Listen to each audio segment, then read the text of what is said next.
तो राजनीति का चीज से कल किसी मेंबर ने बोला है कांग्रेस ने 60 इयर्स में कुछ काम नहीं किया। मैं समझता है, मैं उस दिन भी बोला है, ये चुनाव जगाने है। जब हम चुनाव का समय में आपस में लड़ता है, भेदभाव होता है, यहाँ असेंबली में चुनने का बाद सब मिलके काम करना है। और बहुत खुशी का बात है, हमारा मुख्यमंत्री साहब ने उस दिन बोला है, मैं बहुत अच्छा लिसनर है और सब तो अपना है, एनपीपी भी अपना है, एनसीपी भी अपना है और पीपी भी अपना है और इंडियन भी अपना है। कांग्रेस में एक था, वो भी अपना था। मैं सोचता है अभी से अपना ही मान लो। हम कांग्रेस और बीजेपी राजनीति में तो ऐसे लोग बोलता है कि नदी का भी एक संगम होता है, लेकिन कांग्रेस बीजेपी में संगम नहीं होता है। वो गलत बात है। हम सब चुन के आ गया तो मिल के काम करना चाहिए आपस में। यहाँ हम लोग हमारा लड़ाई जो है जनता का नुकसान है, हम लोग का लड़ाई जो है प्रदेश का एक नुकसान है। जिसे बोलता है जो जीता है वो सिकंदर। मैं तो सोचता है यहाँ हम लोग का काफी एक चैलेंज, सब मिलके ये चैलेंज को हम मिलके करना चाहिए। जैसे कल उस दिन भी आप लोगों ने बोला है, मेंबर लोग बहुत अच्छा हो रहा है, बहुत अच्छा हो रहा है, लेकिन जहां तक जो है कैसे उसको अच्छा होना है, एजुकेशन में, हेल्थ में, एग्रीकल्चर में, टूरिज्म में, रोड एंड कम्युनिकेशन में, अनएम्प्लॉयमेंट प्रॉब्लम को, लैंड पॉलिसी का भी बात हम थोड़ा दोहराएगा और ट्रांसपेरेंसी गवर्नमेंट कैसे चलना चाहिए। मैं इसलिए सोचता है एजुकेशन में, उस दिन भी एजुकेशन मिनिस्टर से मैं ये बात किया था, हम लोग ने एजुकेशन का बारे में 2017-18 में हम लोग बोला एजुकेशन डिपार्टमेंट को आप सर्वे, प्रॉपर सर्वे करके कैबिनेट में लेके आइए। उस समय में अभी भी हम याद है, जो एजुकेशन डिपार्टमेंट ने सर्वे करके बताया 2800, मोर देन 2800 जो है प्राइमरी से लेके हायर सेकेंडरी तक है। लेकिन वो रिपोर्ट भी दिया है कि वो 153 स्कूल है, वैरिस एक भी बच्चा नहीं है। तो कम से कम वहां एक टीचर पोस्टिंग भी होता है, तो 153 टीचर जो है उसका गलती नहीं है, स्टूडेंट ने तो वो कैसे पढ़ा सकता है। जैसे बोलता है आलू का बस्ता में एक आलू सड़ने से सारा बस्ता का आलू सड़ जाता है बोला। उस 153 टीचर वो अपना दूसरा रिसोर्स में कांटेक्ट करके घूमेगा, अपना साइट कांटेक्ट करेगा, तो दूसरा टीचर ने देखता है अरे ये भी सैलरी मिल रहा है, हम भी तो क्यों पढ़ाएगा। इसलिए मैंने उस दिन भी एजुकेशन मिनिस्टर को बोला है, क्वालिटी एजुकेशन को लाना है तो राइट टू एजुकेशन को हटाना पड़ेगा। जैसे एग्जांपल मेरा बामिंग में, मेरा असेंबली कॉन्स्टिट्यूंसी में मोर देन 30 प्लस स्कूल है। मैं चाहता है वहां सिर्फ 2 स्कूल बनाना है, प्योरली उसको रेसिडेंशियल स्कूल बनाना है, सफिशिएंट टीचर देना है, सफिशिएंट स्टाफिंग देना है। क्योंकि आजकल बच्चा लोग देखा है क्लास 8 कब पास किया, 10 कब पास किया, पता ही नहीं होता है। हम लोग का जमाना में, हम लोग से पहले, जब आपका पास बेसिक एजुकेशन नहीं होगा तो आप एजुकेशन का क्या होगा। अरुणाचल का पॉपुलेशन तो आप लोग जानता है कितना पॉपुलेशन है, ज्यादा 3-4 लाख का बच्चा होगा, मैक्सिमम प्राइवेट स्कूल में चला जाता है। लोगों का एक मन का साइकोलॉजी ये सोचता है कि सारा सरकार स्कूल ठीक नहीं है, और इसमें कम स्कूल करेगा हमको बेनिफिट क्या क्या मिलता है। कम स्कूल होगा, सफिशिएंट टीचर होगा। अगर मेरा एक असेंबली का कॉन्स्टिट्यूंसी का पास में जिसका 50 से 60 स्कूल होगा, और वहां का विधायक का रिसोर्स कितना है, ज्यादा एमएलए लेकर 3 करोड़ है, एसआईसी से देगा, बाकी डेवलपमेंट में भी देखना पड़ता है। ऐसे नहीं कि सारा पंचायत लीडर ये बोलता है कि हमको टीचर को उतर चाहिए, क्लासरूम चाहिए, ये चाहिए। हमको कम स्कूल होगा, नंबर ऑफ स्कूल कम होगा, तो कम से कम हमारा रिसोर्स पैसा भी हम अच्छा एक पक्का बिल्डिंग बना के ऐसे होना चाहिए कि गवर्नमेंट का ये स्कूल है। जैसे आप देखिए डॉन बॉस्क स्कूल को देखिए, यूनिफॉर्म में बनाया। मैंने हाल ही में वहां बोतन में गया है, वहां में जितना गवर्नमेंट क्वार्टर है पूरा रेड कलर का बनाया और जितना प्राइवेट क्वार्टर जो है पूरा ब्लू कलर का, ग्रीन कलर का बनाया। हम ये मेरा सुझाव है कि अगर क्वालिटी एजुकेशन हम लोग लाना है तो राइट टू एजुकेशन को हर बस्ती का स्कूल को उसको कम करके सफिशिएंट टीचर दीजिए। और जब तक हमारा ट्रैवल में हम देखा है कि आपको बिना हॉस्टल में दे स्कॉलर स्कूल करेगा कभी होगा ही नहीं है। माँ पिताजी लोग कूट बोलेगा आज चलो खेती जाएगा, आज मिथुन देखने जाएगा, आज मछली मारने जाओ, आज चिड़िया मारने जाओ। इसलिए मैं जहां तक सोचता है जब हम स्टाफिंग दे रहा है तो कम से कम इन लोग को हॉस्टल बोर्डिंग होना चाहिए, तब हमारा क्वालिटी एजुकेशन होगा। कितना बचा है, शायद लगता है एसएसए में टीचर जो है 5-6,000 जैसे ये होगा, रेगुलर टीचर 10,000 जैसे होगा। स्टूडेंट का रेशियो देखिए, स्टूडेंट का रेशियो 2 लाख भी नहीं होगा गवर्नमेंट स्कूल में। आप कहां से ये टीचर्स होता है, टीचर्स होने का बात ही नहीं होता है। आप यूपी बिहार का देखिए, एक टीचर का पास कम से कम 100 स्टूडेंट से है, फिर भी वहां टीचर्स होते इसका बात ही नहीं करता। ये मैं सोचता है कि इसको एजुकेशन को सही क्वालिटी एजुकेशन में लाना है, क्योंकि बहुत सारे लोग जो है आप देखिए गांव से पूरा माइग्रेट होकर टाउन में आ रहा है। आने का कारण क्या है, एक तो एजुकेशन के लिए और एक तो दूसरा हेल्थ के लिए। सब लोग ऐसे बोलता है। मैं उस दिन सीएम साहब को भी बताया, वो लोग क्या होता है गांव से, अभी जैसे हम लोग दिल्ली में बंबई में जाएगा तो हम लोग कमाई करने का तरीका मालूम नहीं होगा, हम अपना प्रॉपर्टी को जमीन जगह को बेच के वहां खाना पड़ेगा। वैसे गांव वाला कैपिटल में आता है, डिस्ट्रिक्ट हेडक्वार्टर में आता है, बेच रहा है, उनको काम करने का कहां से सोर्स मिलता है? अपना माला बिक्री करके, अपना मिथुन बिक्री करके लास्ट में जाके दार बाकी करेगा, लास्ट में जाके तंग करेगा। मेरा 15 लाख रुपया का दार है, उसको तेर दो, आपको हम वोट देगा। ये स्थिति नहीं होने के लिए एजुकेशन को मैं तो जहां तक समझता है, खास करके मैं एग्जाम्पल बोलता है, उस दिन भी मैंने प्रेस ब्रीफिंग में ये बताया, जो सेकेंडरी एजुकेशन का डायरेक्टर ने एक ऑर्डर ये किया है, उसको तो टोटली हम सपोर्ट कर रहा है, क्योंकि ये एजुकेशन और हेल्थ को जीरो टॉलरेंस हम लोग का, जब हम लोग कैबिनेट मिनिस्टर था उस समय से हम लोग ये किया है।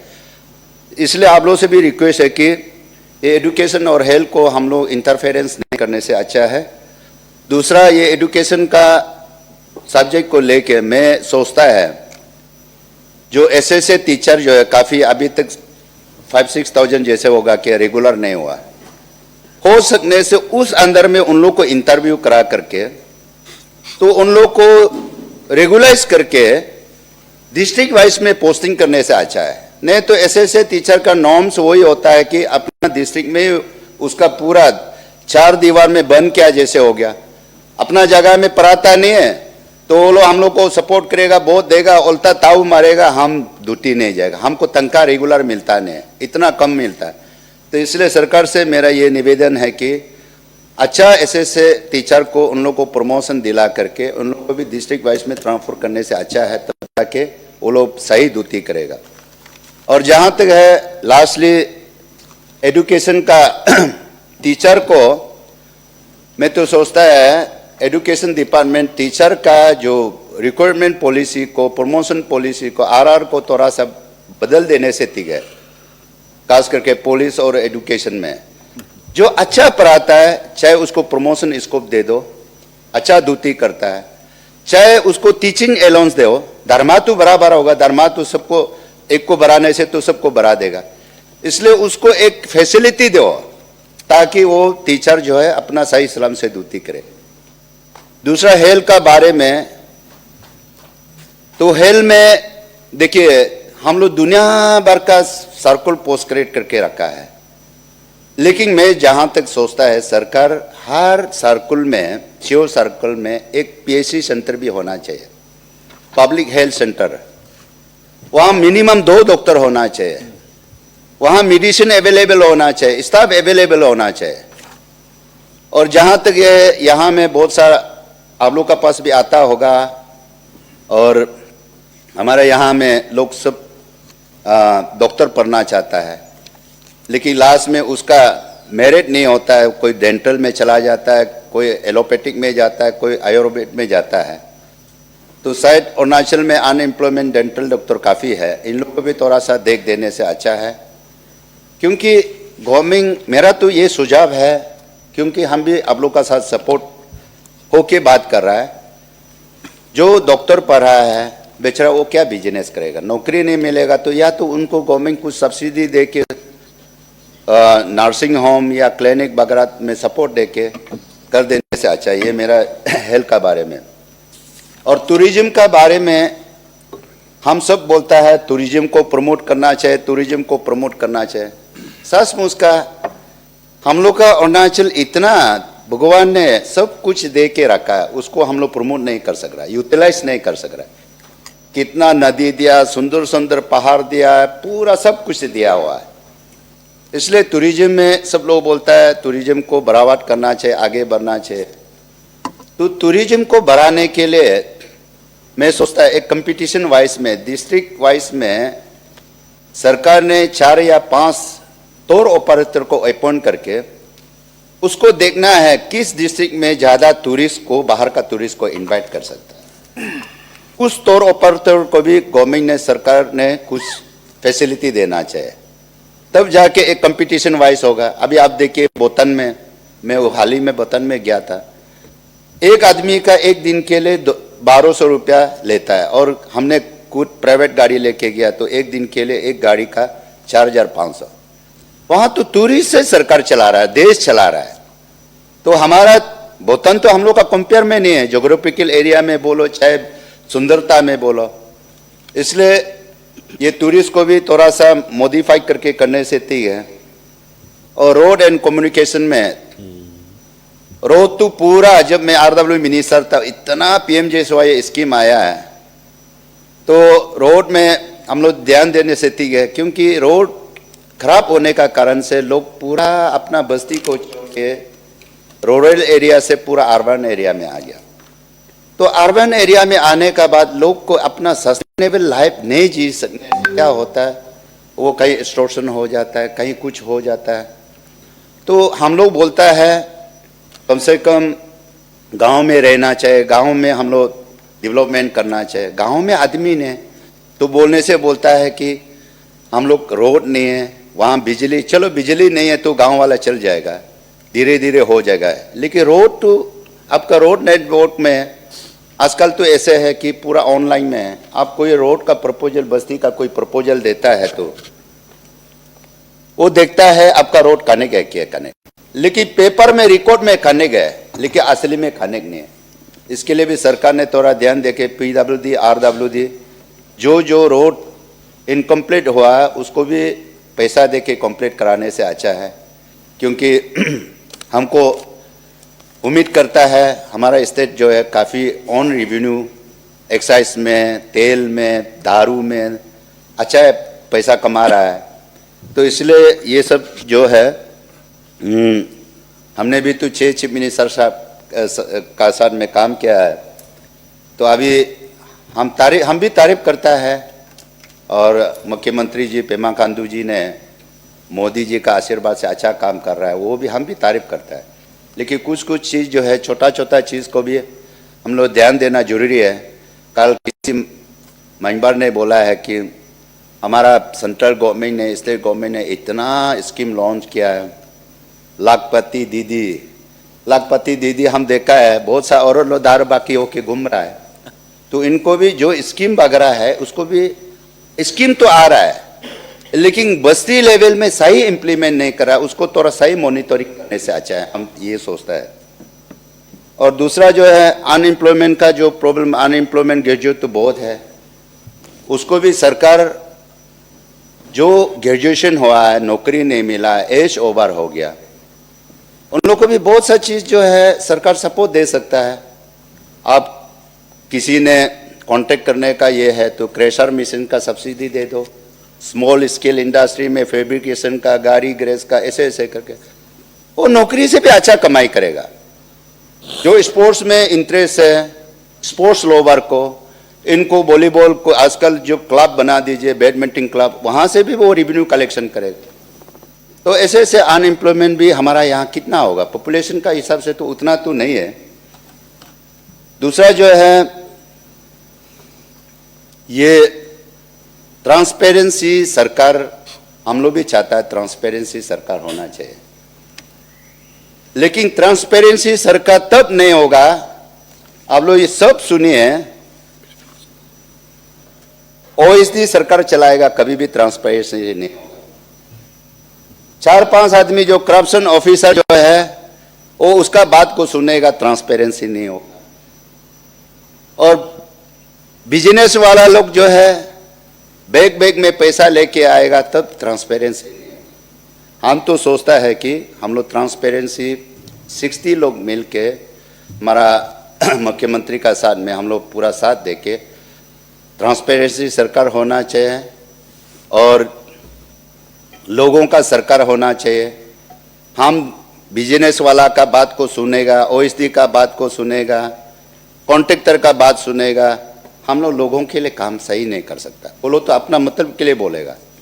और जहाँ तक मैंने बोला है, जो जीता वो सेकेंडर, कोई भी पार्टी का आओ 60 एमएलए एक टीम फैमिली जैसे काम करना पड़ेगा।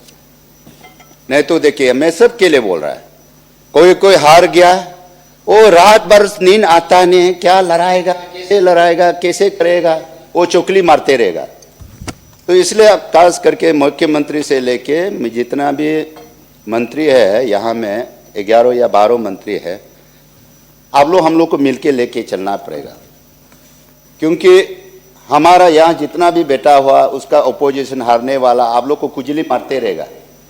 वो इंटरफेरेंस को, उसको आप लोग इंटरफेरेंस करेगा तो स्मूथली सरकार नहीं हो सकता, आप स्मूथली लीडर नहीं हो सकता, मंत्री नहीं हो सकता। ये मेरा सुझाव है, क्योंकि हम सब मिल के 5 साल के लिए, काल क्या पता है। देखो, पार्टी का बारे में बोलो चाहे पॉलिटिक्स में बोलो, पार्टी जो है खाना कपड़ा पार्टी सब सेम है। कल बीजेपी, आज बीजेपी में है, कल टिकट नहीं मिलेगा दूसरा पार्टी में जाएगा।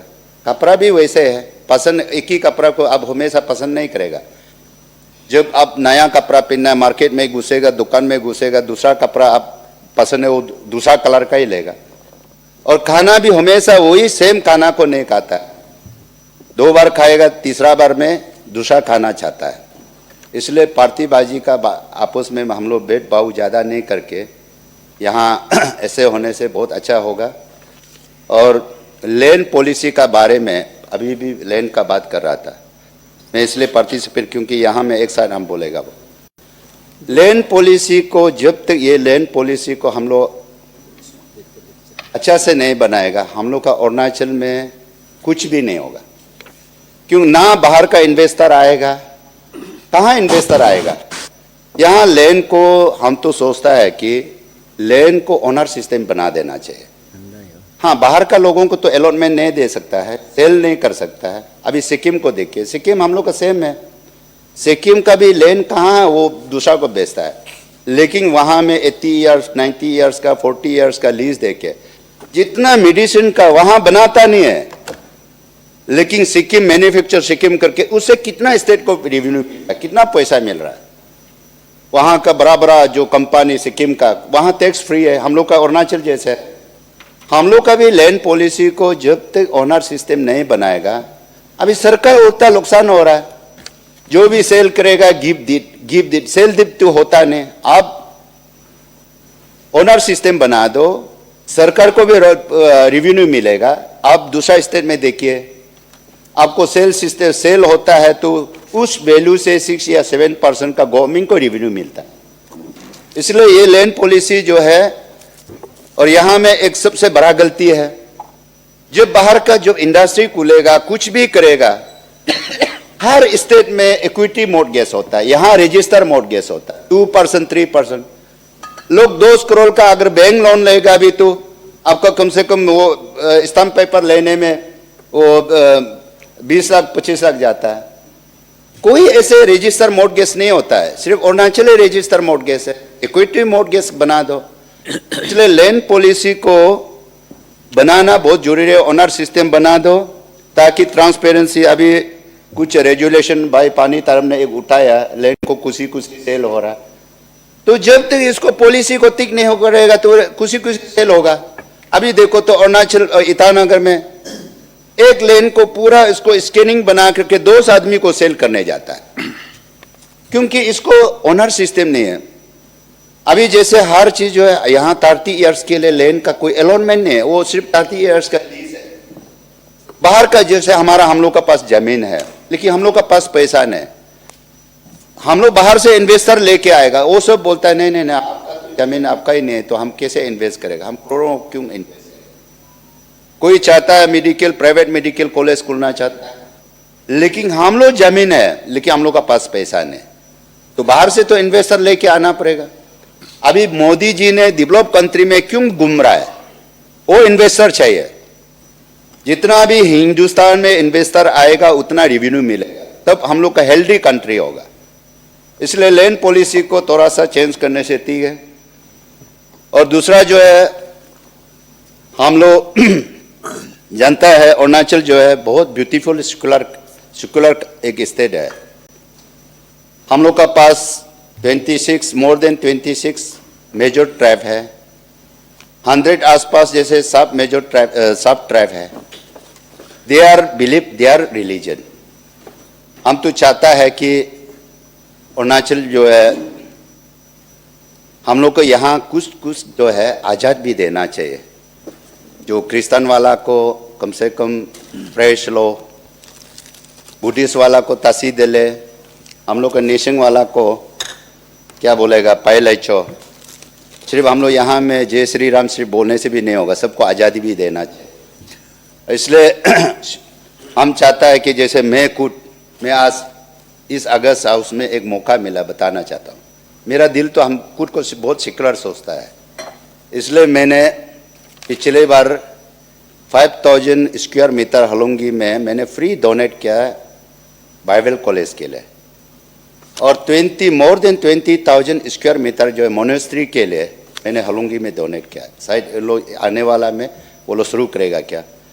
तो लामा जी हमको बोल रहा था, रिम्पूचे बोला है कि हम लोग जो अर्पण बच्चा लोग को पढ़ाएगा, तो हम बहुत खुशी लगा, हम फ्री में डोनेट किया। कम से कम वो जमीन 1 स्क्वायर मीटर का भी 2500 रुपया का रेट है, फिर भी हम 20,000 ऊपर हम डोनेट किया। और ये नेपाली पार्टी आया था, मेरा एक ज़मीन था बंदरदौर में, वो लोग दुर्गा मंदिर खुलेगा बोल के उन लोग को भी हम डोनेट करते। तो इसलिए हम लोग सोचता है कि हम लोग का अरुणाचल में कहीं मस्जिद भी होना चाहिए, मंदिर भी होना चाहिए, चर्च भी होना चाहिए। तो हम लोग देखो, suppose now I am a Christian community. I don't want to convert a Christian, but our people, our Christian community want to convert Hindu to better Hindu, to Muslim better Muslim, Buddhist better Buddhist. हम लोग Christian में ये प्रार्थना करता है कि, और शायद हाँ हजारों में कोई गलती बोलने वाला, गलती रिवोल्यूशन देखने वाला होता होगा, लेकिन हमारा क्रिश्चियन में लोग 15 दिन 20 दिन पूरा फास्टिंग होता है, बैठता है। क्यों बैठता है? देश अच्छा होना है, देश शांति होना है, हमारा प्रदेश शांति होना है। तो इसलिए यहाँ हम लोग आपस में ये दिल से हटना पड़ेगा। कोई किसी धर्म का ऊपर में कोई वो होना नहीं, ब्लेम नहीं देना नहीं, किसी ट्राइब का ऊपर में हम लोग नेशन आदि ये मम्पा ये सब कामती ऐसे करके होना नहीं है। मैं तो सोचता है कि खास करके बाकी जनता ऐसे सोचता है भी हम लोग को क्या आया है। देखिए पॉलिटिक्स में कितना और रहेगा, जिसका किस्मत लिखा, अच्छा सर्विस किया, बहुत अच्छा सर्विस करने का बाद में भी हार जाता है। तो इसलिए किसी का हो सकता है 5 साल का बाद में फिर कोई वापस आएगा, कोई नहीं भी आएगा। इसलिए मैंने हमेशा बोलता है, तो इंसान है जीने के लिए, तो जीता है तो जिंदा है तो प्यार चाहिए, मरने का बाद याद वाला चाहिए। और मैं सोचता है, और हम लोग याद करने का काम भी करना चाहिए, प्यार करने का काम भी करना चाहिए। और अंत में ये जैसे लीडर, अच्छा लीडर जो है नरेंद्र मोदी, किसी का पार्टी का वो नरेंद्र मोदी नहीं है। हमारा पेमा खांडू साहब सिर्फ किसी पार्टी का नहीं, हम सब का है, हमारा सब नेता है। तो उन लोगों का विजन में हम लोग भी एक्सपेक्ट करता है, उम्मीद करता है अच्छा काम देश को आगे बढ़ाएगा, स्टेट को आगे बढ़ाएगा। और अटल बिहारी वाजपेयी ने बोलता था, आप लोग सुनिए, चौथा मन से बड़ा नहीं होता है, टूटा हुआ चीज से करा नहीं होता है। इसलिए आप लोग चौथा मन नहीं होना, बड़ा मन से काम कीजिए, हम लोग भी टोटली सपोर्ट करेगा।